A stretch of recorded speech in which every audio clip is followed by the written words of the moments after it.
Hi all, welcome to English care. നമ്മൾ last ക്ലാസ്സിലൊക്കെ English communication എളുപ്പമാക്കാൻ പറ്റുന്ന കുഞ്ഞു കുഞ്ഞു ട്രിക്സ് ആണ് പഠിച്ചത്, അതായത് സ്പീക്കിംഗ് സ്ട്രക്ചേഴ്സ്. അതേപോലത്തെ ഒരു സ്പീക്കിംഗ് സ്ട്രക്ചറാണ് ഇന്ന് നമ്മൾ ഡിസ്കസ് ചെയ്യാൻ പോകുന്നത്.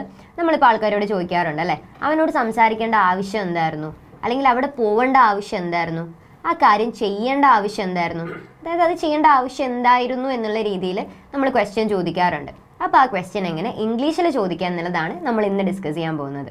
നമുക്ക് ഫസ്റ്റ് ക്വസ്റ്റ്യൻ നോക്കിയാലോ. What was the need to go there? എന്താണ് അതിൻ്റെ അർത്ഥം? അവിടെ പോകേണ്ട ആവശ്യം എന്തായിരുന്നു? അപ്പോൾ എങ്ങനെ ക്വസ്റ്റ്യൻ വരുന്നത്?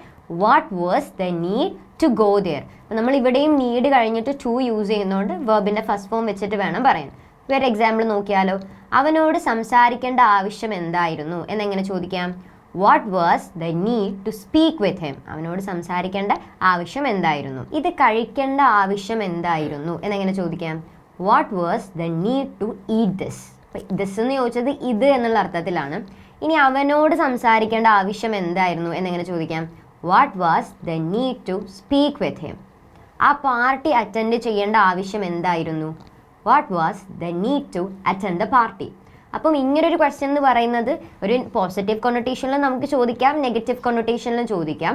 ബട്ട് മോസ്റ്റ് പ്രോബബ്ലി ആൾക്കാർ ഈ ക്വസ്റ്റ്യൻ ചോദിക്കുന്ന ഒരു നെഗറ്റീവ് കൊണൊട്ടേഷൻ ആണ്. അതായത് ആ ഒരാൾ ആ ഒരു പ്രവൃത്തി ചെയ്തത് നമുക്ക് ഇഷ്ടപ്പെട്ടിട്ടില്ല, അവിടെ പോയത് നമുക്ക് ഇഷ്ടപ്പെട്ടിട്ടില്ല എന്നുണ്ടെങ്കിൽ നമ്മൾ എന്ത് ചോദിക്കും? അവിടെ പോകുന്നതിൻ്റെ ആവശ്യം എന്തായിരുന്നു? അല്ലെങ്കിൽ ആ പാർട്ടി അറ്റൻഡ് ചെയ്തത് നമുക്ക് ഇഷ്ടപ്പെട്ടില്ല എന്നുണ്ടെങ്കിൽ ആ പാർട്ടി അറ്റൻഡ് ചെയ്യേണ്ട ആവശ്യം എന്തായിരുന്നു എന്നുള്ള രീതിയിൽ ചോദിക്കും. അപ്പോൾ കമ്മ്യൂണിക്കേറ്റ് ചെയ്യുന്ന സമയത്ത് what was the need to do that? ആ ഡു എന്നുള്ള ആ ഒരു സ്ഥലത്ത് നിങ്ങൾക്ക് എന്ത് വേർബ് വേണമെങ്കിലും കൊടുക്കാം, നിങ്ങൾ ചെയ്യുന്ന ഏത് ആക്ഷൻ വേണമെങ്കിലും കൊടുക്കാം.